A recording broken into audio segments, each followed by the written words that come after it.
Tired of traditional talk? People pontificating about this or that, the left or the right. Sometimes the truth is just all lost in the noise. Having learned life lessons the hard way, Chuck Gallagher, international speaker and author, cuts through the noise to share truth through transparency. Nationally known guests talk about what's important to you, your life, your concerns, and your success. So tune in, turn on to Straight Talk with Chuck Gallagher. Now, here's your host, Chuck Gallagher.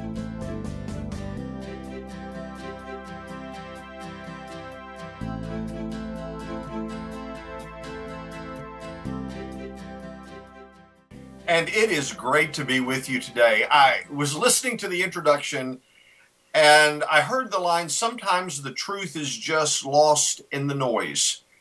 And I asked myself the question as I heard that, how much of today ended up being noise? How much of it was life happening, demands, calls, text, emails, social media? How much noise took place? And how much of the day did I actually spend focusing on living? And, you know, that caused me to really think, as this show begins, that focusing on what is happening right now is that experience of living, as opposed sometimes to the noise that we get caught up in and the challenges that take place.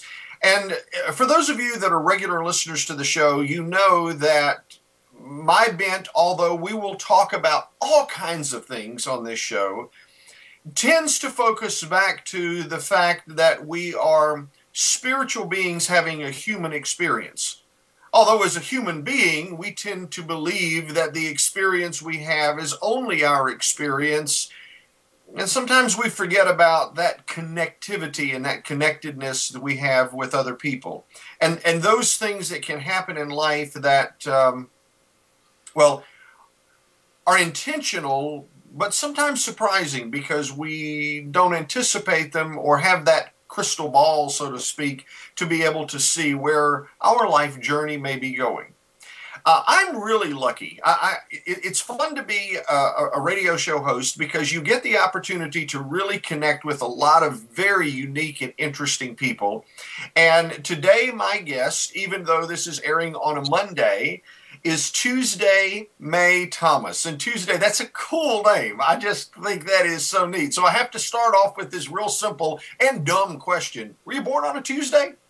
You know, I was expected to be born on a Tuesday, but I was born on a Friday in the month of May, and somewhere in the middle of the doctor sort of giving my mother my expectation date, she decided that Tuesday was the coolest name and that no matter when I was born, she would name me Tuesday. And hence I was born in May, so I got Tuesday May Thomas. Oh, that is so cool. I mean, you know, some of us have the dubious distinction of being named after our relatives and so forth. And there is a lot of power that goes along with the name, but that really is kind of cool. I mean, you've got a really interesting and neat story.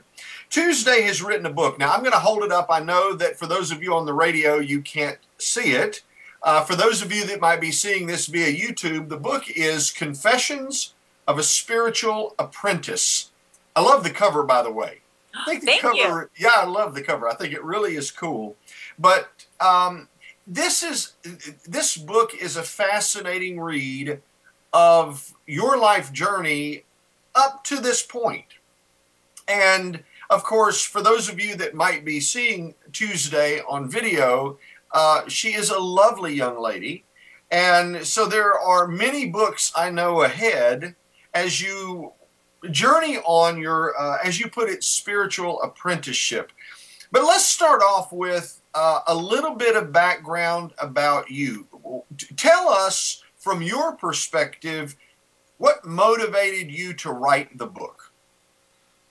Well, I tell you, as you read Confessions of a Spiritual Apprentice, you will learn that I align with a mystical teacher, and she informed me of so much vast information regarding the metaphysical realm of duality of reality that exists beyond the physical form. And I actually became a little obsessed. I created my own romance with trying very difficultly or very hard to understand and how to comprehend what lies beyond the physical realm.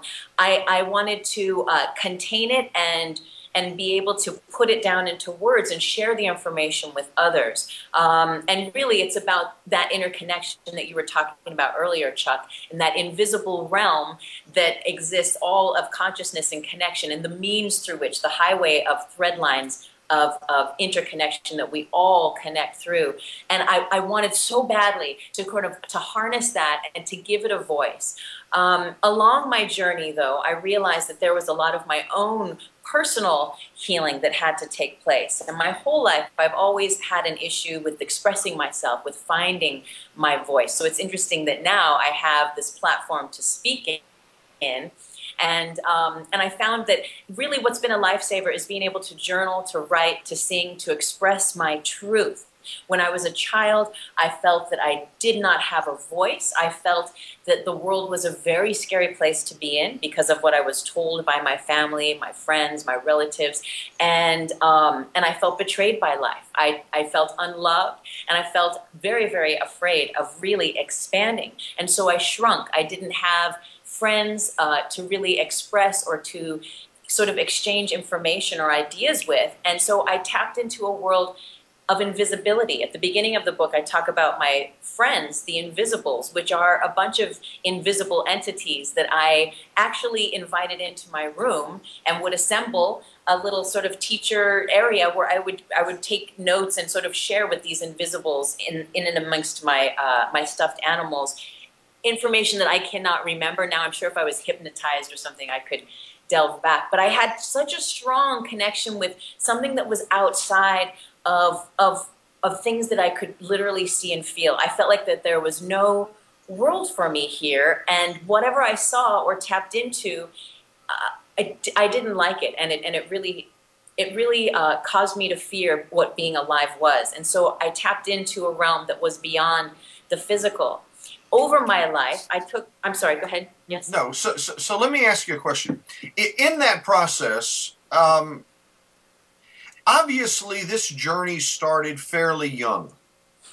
So go back to that young age, and what was taking place in life, if you can share, what was taking place in life that made you feel unloved, that made you feel like you needed to shrink and that you didn't have that voice? What was that life experience? You know, I felt unloved by my mother, honestly. I was given information by other family members that made me be afraid of being a woman or a girl in the world, that made me fear the energy of men and sexuality.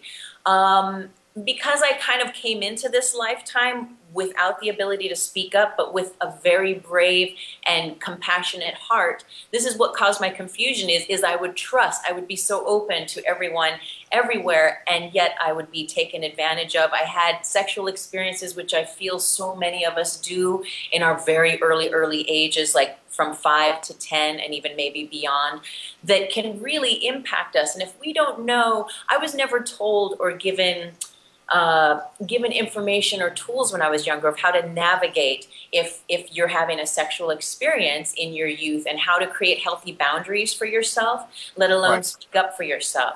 And so this sort of created these predicaments that I would get into with my so-called friend, and which really opened me up into my sexuality. I think maybe, I don't know, everything really is in alignment with the highest good, but back for many years I always felt like, man, I was like opened up way too early to a world of information that I think I could have been a little more protected, or been given some tools and told, you can use your voice to create healthy boundaries, to say no, to learn how to respect yourself.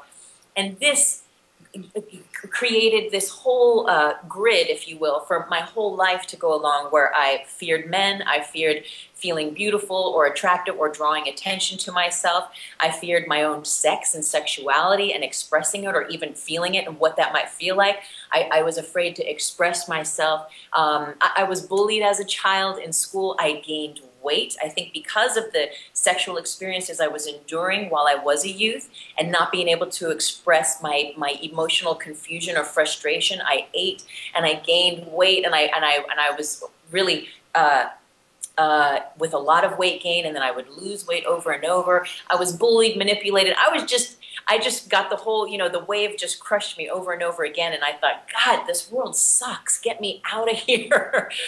What's it for?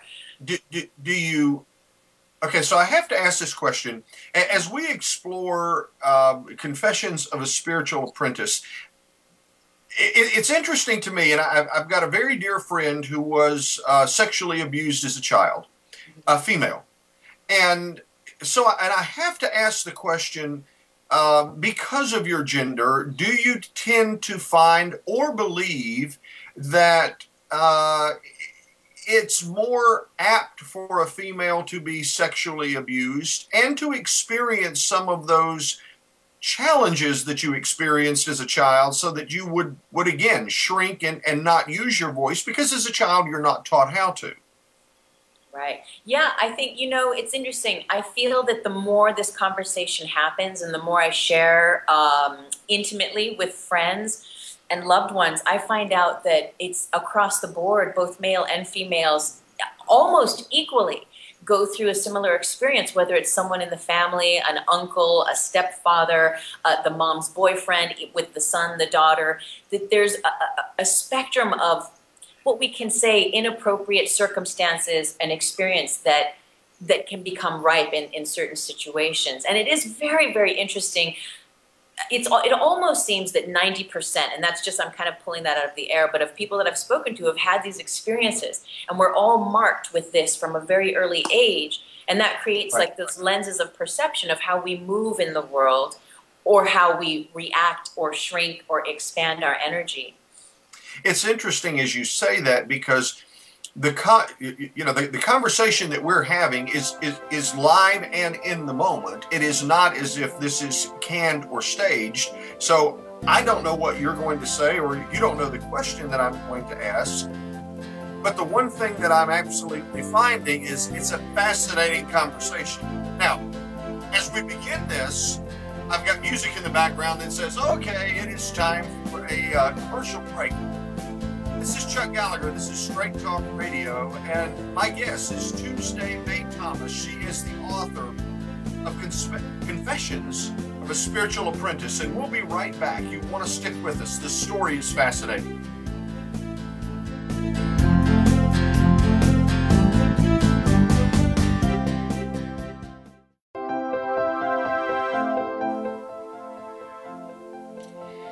This is Chuck Gallagher with Straight Talk Radio, and we are back with Confessions of a Spiritual Apprentice. Tuesday May Thomas is my guest. We started exploring, Tuesday, your background and kind of the motivation that got you to the place where you wrote this book. And I have to say to you, and it's kudos, congratulations to you, because I've talked with a lot of people who have said, I just can't find my voice.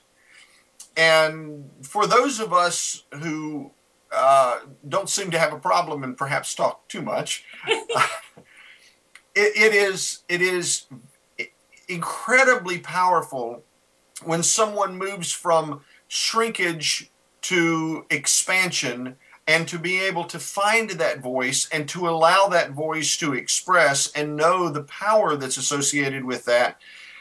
You may not know who will listen to, and I certainly won't, this show, but yet you know that whomever needs to hear the message will hear that. And coming from a background of abuse as a child, at some point you said in our very first segment that you connected with someone that helped you see a realm that was beyond.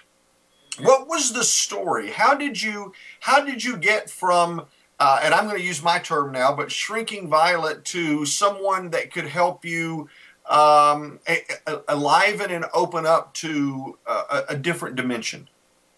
Okay, so I'm going to backtrack a little bit. Right. We were sharing during the break, it's so funny because while I was never able to speak up to bullies or to someone I felt was taking advantage of me, yet when I felt the call to, I could sing a song. And so I always had that voice inside of me. And I think that's the thread that kind of helped me gather more courage and more courage to speak up. So I wrote something here that I just want to tie into what we're saying. I found my power through finding my voice as I aligned with my mystical teacher. And through finding my voice, I further learned that my voice was interconnected to a universal system that responds to my words. I realized that everything is alive, and that world when I was a child that I felt so intimately connected to as a youth really does exist, that there is something going on in the space in between of what appears in our third dimension. And quite literally, my teacher showed us so much, but ultimately it has to do with self-love and being a conscious co-creator. If you think about it, we say stuff all day, every day, and if we wrote on a chalkboard, if every sentence we thought and every sentence we spoke was written on a chalkboard, and at the end of the day you went and you saw what you thought or you said, to be like, oh my gosh, and I'm sure we would erase like a bunch of things. And then Absolutely. we'd just be left with like maybe the most positive or powerful or self-affirming sort of things that help lift us up in spirit. And what I learned with my teachers, if we can put our attention away from focusing on what's wrong or what's negative, and really just steer and come into further of affirmation of what is positive, of what is in alignment, of what your strengths are that you innately have, then what that is connected to is an infinite realm of information that can give you even more strength or more talent or more gifts as you're ready to connect with them. It's No, but look, let me ask this question. As I hear you say that, now let me make sure I say this correctly. When you were able to find your voice, or you were able to express it more, as that thread connected you, you found that your voice connected with a larger system. Your voice then allowed the larger system to activate, to bring more consciousness to you and to bring you a greater voice. Is that accurate? Yeah, I love hearing it regurgitated and recommunicated. And it's so interesting because my whole journey is about this voice. You know, sometimes we feel like, God, I should be able to like do this interview and be, you know, sharper and cleaner and more cool and calm and collected. But it's the constant initiation.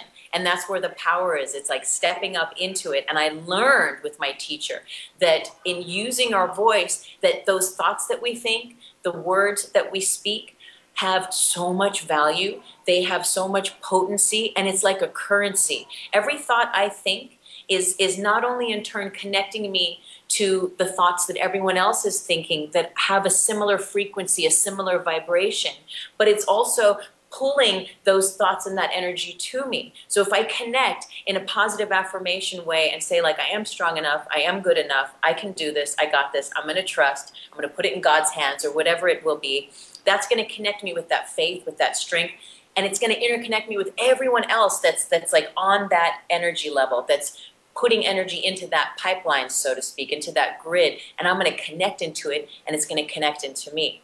Versus I connect into limiting behaviors, thoughts, or beating myself up. I'm going to connect with all that other strata that exists in the universe. One can nourish me and one can really starve me. It's interesting that you say that. I absolutely believe what you're saying.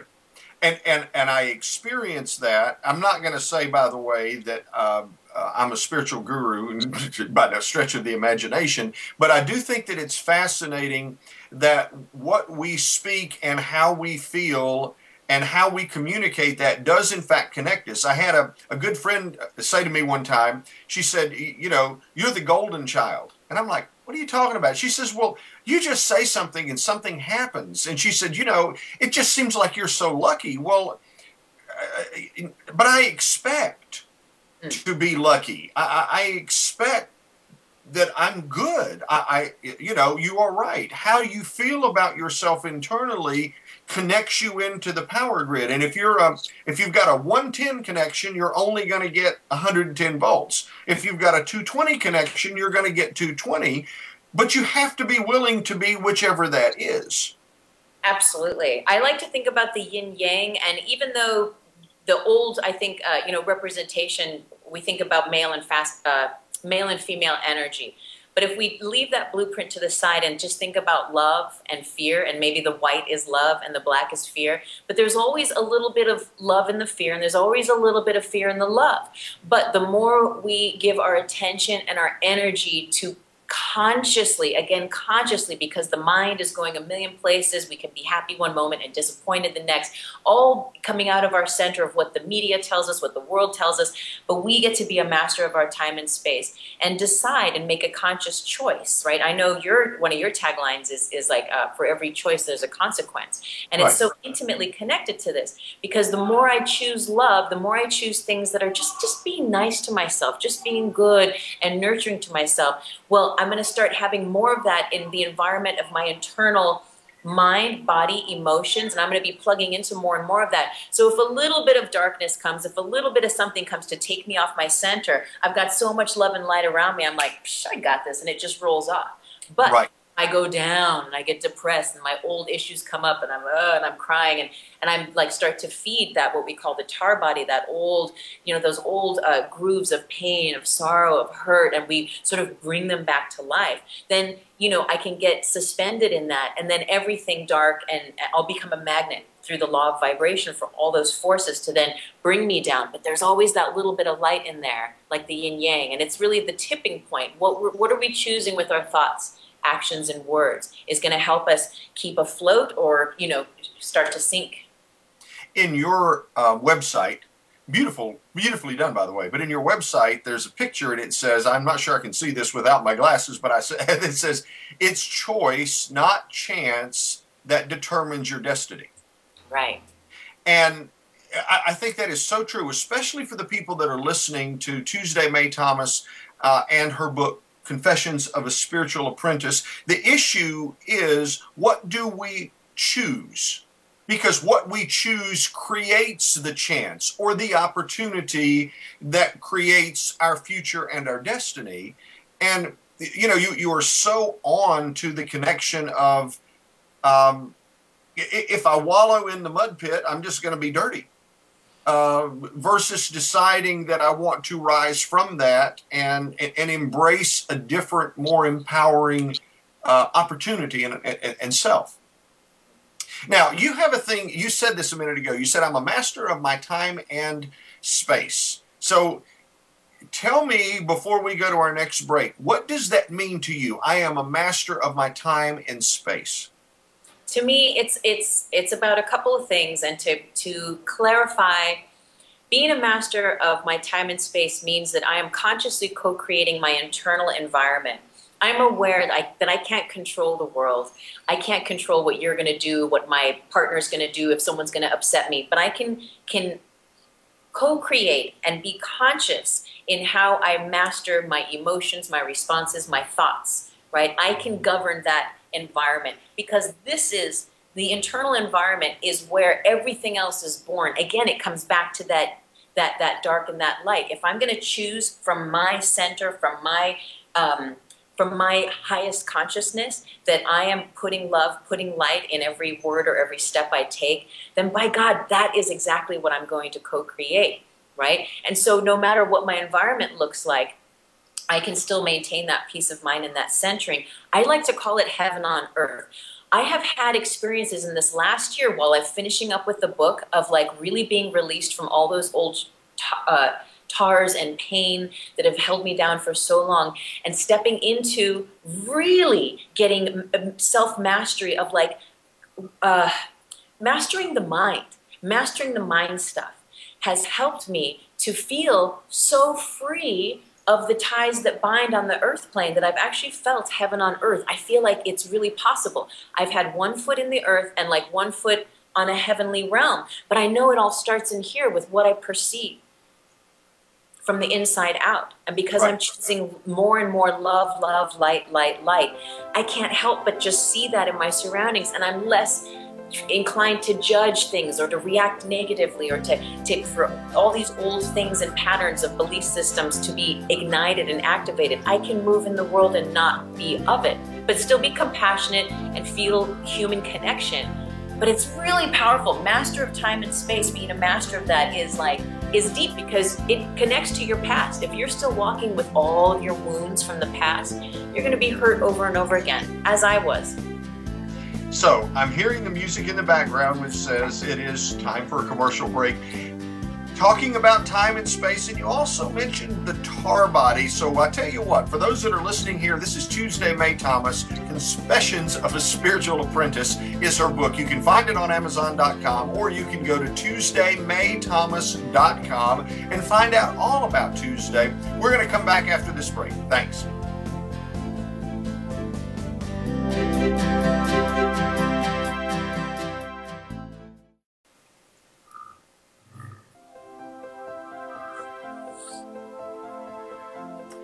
The book is Confessions of a Spiritual Apprentice by Tuesday Mae Thomas. This is Chuck Gallagher with Straight Talk Radio, and this has been a fascinating conversation thus far. In the Tuesday, in the last segment, I got this visual image that was incredibly disturbing, I'm sorry, which was, what in the world would happen if every word I spoke was on a freaking whiteboard, and at the end of the day, I could look at it and then say, oh, crap. I can't say on the radio what I'd like to say or what comes to mind, but I imagine most people understand the idea, because as much as I think I'm conscious of what I say, I wonder in the scope of a day how unconscious I might be. And you and I both know there's power in words.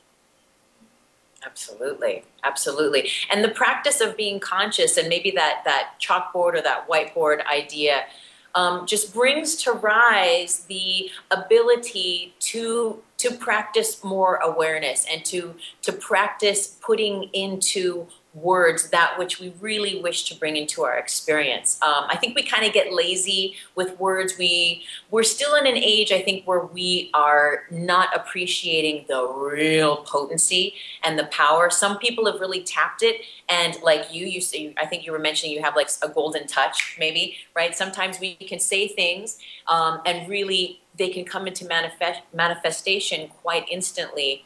And that's kind of the picture. I know we're going to get back into the word thing here, but the picture of this grid of interconnected, invisible, collective consciousness. Imagine that like every possibility exists there. Even though I'm not a scientist, I like to pretend, right, when I have a glass of wine, that I'm like channeling Einstein or Max Planck. And imagine that zero space that Planck talked about.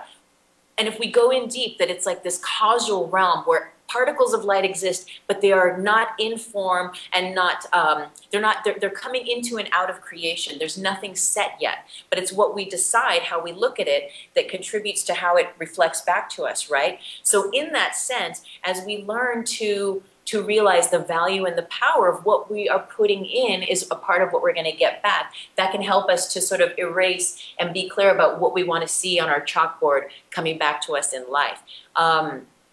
And talking about words, I know during the break we were sharing, and it's so funny because I had these ideas last night in bed and I had to get up and write them. But the power of words, talking to a friend and they might say, don't even tell me about that. That's going to stress me out. Or I can't even talk about that because I'm going to get too sad. Remember Kate Bush?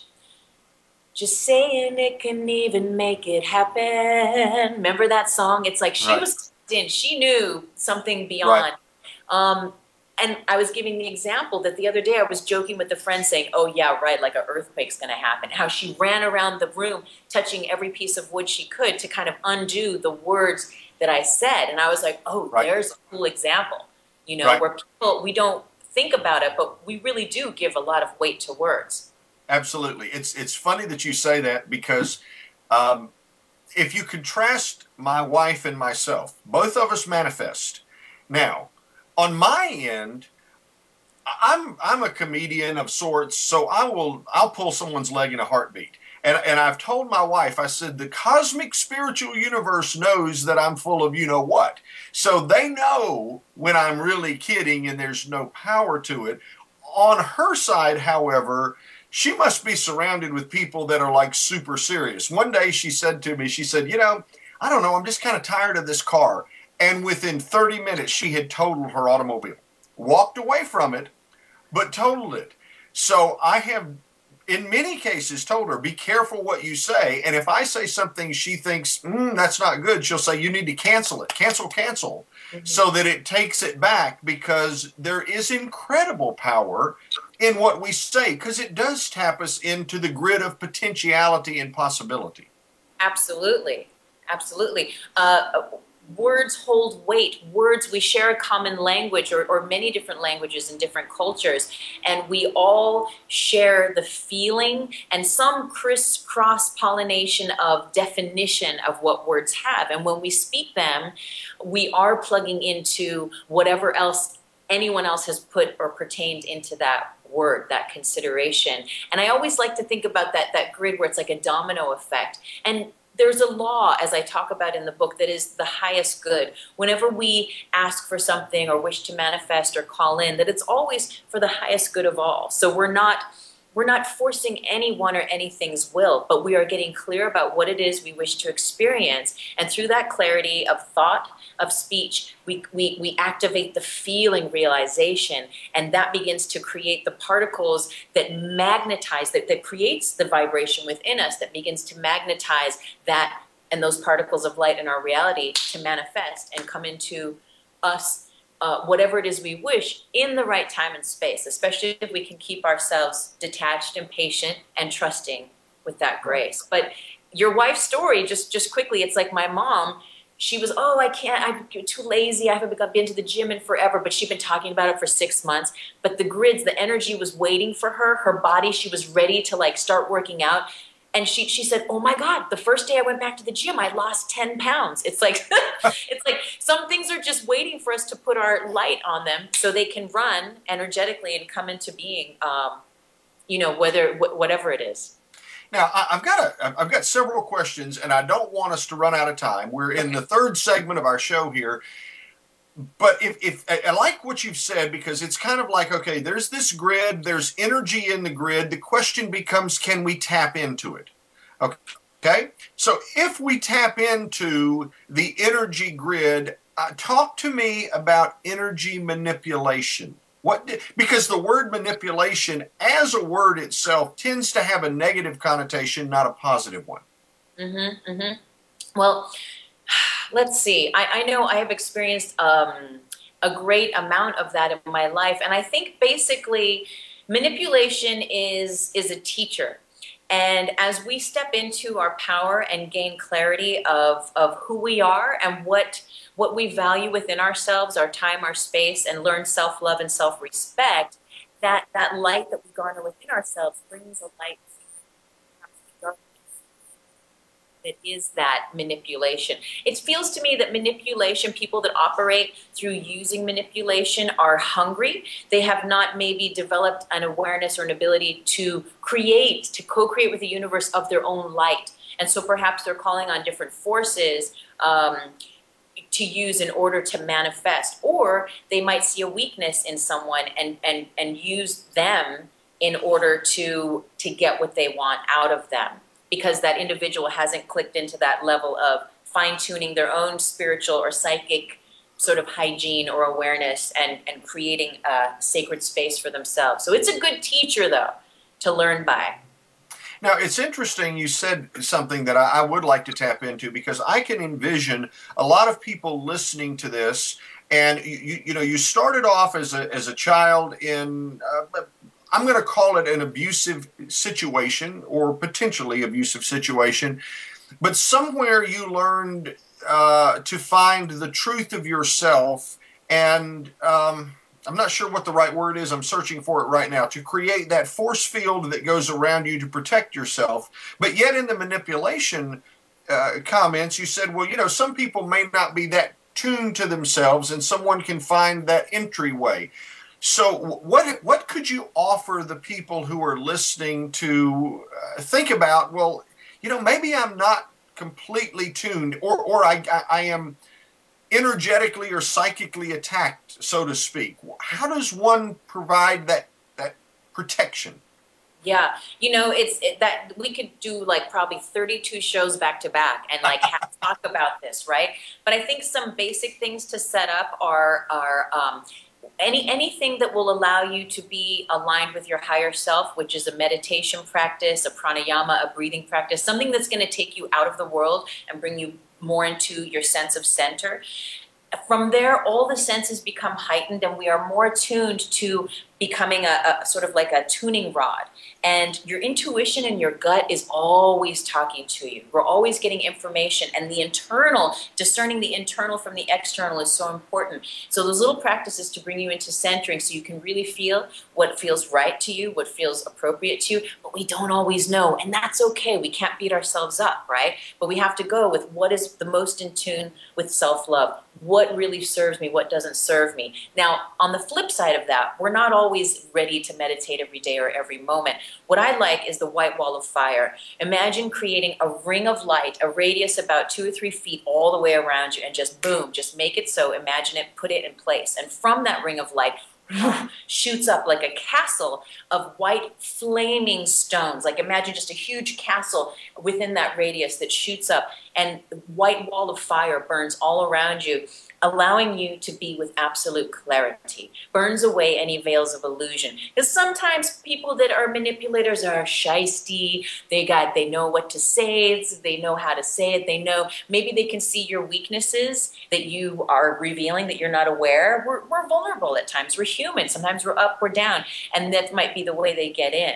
I know sometimes I've just been lonely and looking for a friend, and so I might open myself up too much, too soon in a friendship, and then feel like, oh man, that wasn't, now I realize they're not going to value or respect what I've shared, and it's too late. But you can't beat yourself up. You gotta, you know what I like to do as well is to go back in time if you feel that that has ever happened.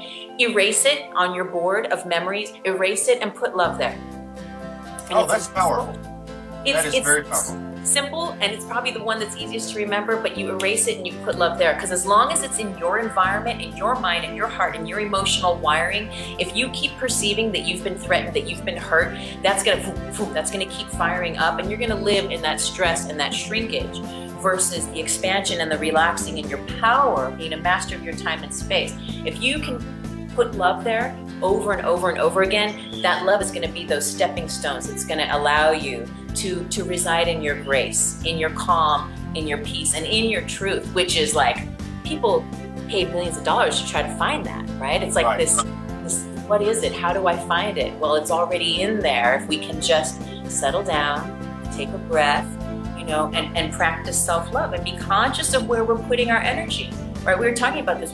Where you put your energy is what you're going to get back. My guest is Tuesday Mae Thomas. She says, I am a master of my time and space. And I think for those of you that have been listening, you can understand why that is and the many, many valuable insights that we get here on Straight Talk Radio. Her book is Confessions of a Spiritual Apprentice. It's available on Amazon. I highly encourage you to pick it up, and we'll be back talking a little bit more about personal power and a multitude of things in our last segment. Stick with us.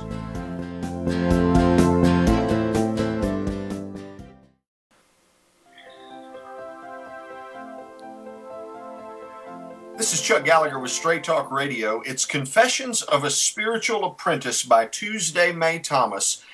For those that might be seeing this on video, here is a copy of her book. It's got a really cool cover, but more important than that is the incredible content. I have had the opportunity to read this book, and Tuesday, one of the things that really struck me is, and I'll tell you why in just a second, but it really struck me that you were keeping a journal, and apparently have done this for some period of time. And I really understand the power of that. For the people that listen on the radio show, I wrote a book called Second Chances, and a good portion of that book came from a journal that I kept while I was in federal prison. And it was a cathartic experience to keep the journal, but more important, it kept me connected with what was happening as it was happening, knowing that there was some value. I just couldn't put my finger on what at the time. And so talk a little bit about your life in journaling and how that kind of transformed the creation of this book. I think it's so potent as a means to express. We have so many feelings and emotions and experiences that impress upon us an infinitude of colors, and kept inside, depending on what these feelings or emotions are, they can really fester and turn into darkness and make us turn into darkness. But if we give it a voice, even if we can't find the physical voice in our own privacy to give a rise and a release to the information and the expression of the feelings we have in ourselves, it's a healing. Every time I open a journal, whether I write, I say in my book that, you know, writing in a journal is a different voice for me than sometimes I dictaphone and I'll speak out loud in journal, and that's a different voice coming through. If I'm writing on the computer, it's a different voice, but I allow that voice, all the different voices, to have their own expression. It's cathartic. It's a healing, you know, as you say. And I think that in itself has been a thread, and I still do it to this day. I have boxes of journals here that I'll dip in and out of over time, and you get to see your growth. You get to go back and say, whoa, wow, this is where I've come from. This is such an amazing, you know, mountain I've climbed. We all have such an intricate past, and everything is relative, you know. Right. Hurt and pain, hardships. It's interesting as you say that with the idea of a journal, and for those that are listening, I have to really say I do strongly encourage that, because in our lives, those of us that are visual, yeah, I'm an avid photographer, and so I'm always taking pictures, and of course in the old days when it was film, well, there was a cost to it, and you had to develop it, and now it's digital, so you know, you stick the memory card in and you can erase it, and so if I'm around, especially grandkids, it's like snappity snap snap. They think I'm paparazzi, which maybe that should be my grandfather's name. I hadn't thought of that till now. But the pictures are captured, which show that development of our lives visually. But emotionally, the journal creates that expression of our lives at a deeper level, and that really is very powerful. Oh, yeah. I mean, it's so secret. You know, when I was little, I had a diary that had a lock on it, you know, and I would hide the key. It's like that place where you can, if you trust it enough, because even sometimes I write in code because I'm like, is someone going to read? Because that was a part of my being betrayed when I was a kid, is like I had no privacy. I didn't feel like I had anything that I could keep sacred. So I developed this code. But even still, if you can let yourself really let go and release that stuff, how clear and how much lighter you feel from release. It's really a powerful, powerful thing. I tell you, it has saved my life. It has saved my life. It has helped me put my thoughts into order. It has helped me have reflection, you know, by taking a step away and releasing, giving that stuff a place to go other than festering and being inside here. And especially if you can't find the voice to say it, well, you know, say it to spirit, give it to God or whatever that is for you, and let it have a means to release itself from you.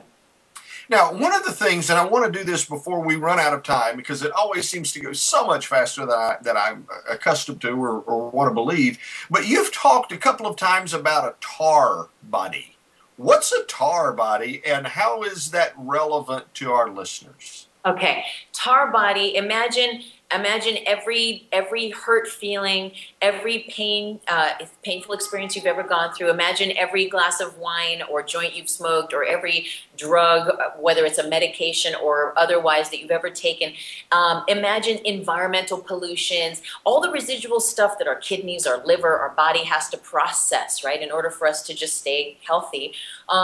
Imagine that magnitude of stuff, right, the residual toxins in that, but then even more than that, that's the emotional aspect of what we've perceived of being hurt and the pain that we store inside of ourselves. And I have something written here. Oh my gosh, I want to read it really quick.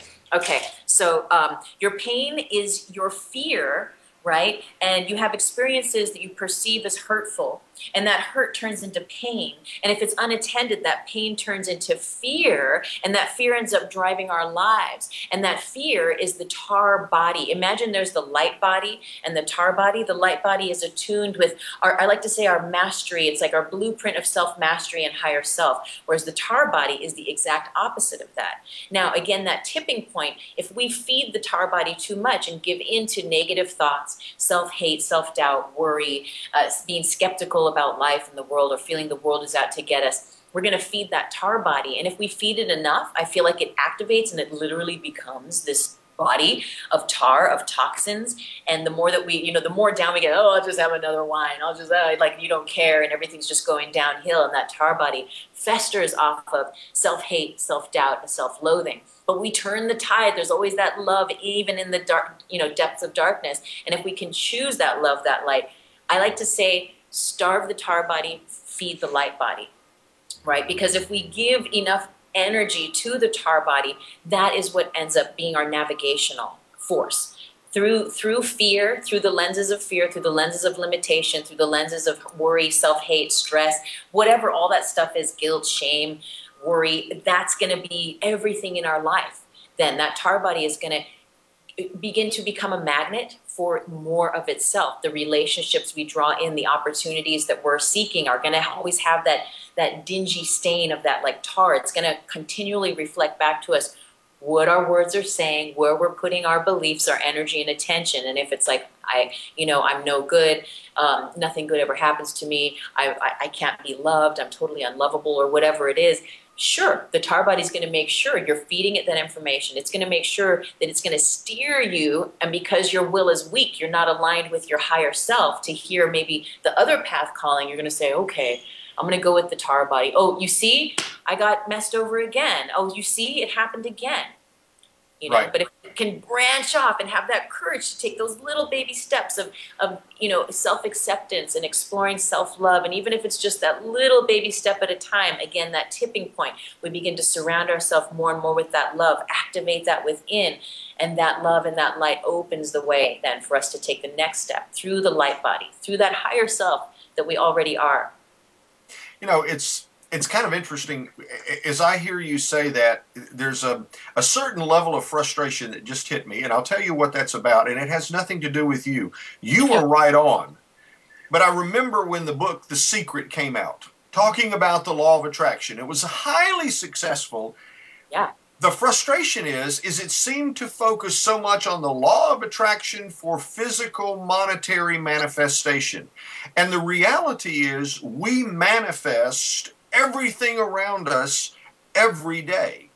And the problem becomes, and you've really nailed it so well, if I feed the tar body is going to continue to get mired in the tar, in the muck. And then people are like, well, I just don't have any luck. This is just the way my life is. Well, yeah, because that's what you're speaking, because you're feeding it, and the law of attraction is working perfectly. You're just looking at it backwards from where it could be. Mm-hmm. And, and I think you would agree with this, all of us are really our light selves. We might be in human form, which is far denser from an energy perspective, but we really are our light selves. Yeah. Now, I hear the music playing, which says, gosh, this program is coming to an end. But before we finish up, first thing I want to say, congratulations, Tuesday, on a wonderful book. The book is Confessions of a Spiritual Apprentice. It's available on Amazon.com. You are a wonderful guest, and I am so thrilled by reading your book and seeing all of the many things that we've just touched the surface on that are in this very deep book that brings light to many folks that might find themselves stuck in the tar body and a little bit in darkness. There is a light, and you have brought that. If you want to know more about Tuesday May Thomas, one, you can go to her website, Tuesday May, M-A-Y, Thomas, Thomas.com, Tuesday May Thomas. It's a really cool website. You'll learn some things. Tuesday, I am not a yoga person, but after watching some of your videos, I'm thinking to myself, I probably should be. And with all that said, for those of you that are listening to the show, this is Chuck Gallagher with Straight Talk Radio. Tuesday May Thomas says, I am a master of my time and space. You can be as well. Tune in next week for more information on Straight Talk Radio, and thank you for joining us. You've been listening to Straight Talk with Chuck Gallagher. Tune in each week on TransformationTalkRadio.com each Monday at 2 p.m. Pacific, 5 p.m. Eastern, as Chuck Gallagher, international speaker and author, cuts through the noise to share truth through transparency. Nationally known guests talk about what's important to you, your life, your concerns, and your success. Visit ChuckGallagher.com for more information and turn on to Straight Talk with Chuck Gallagher.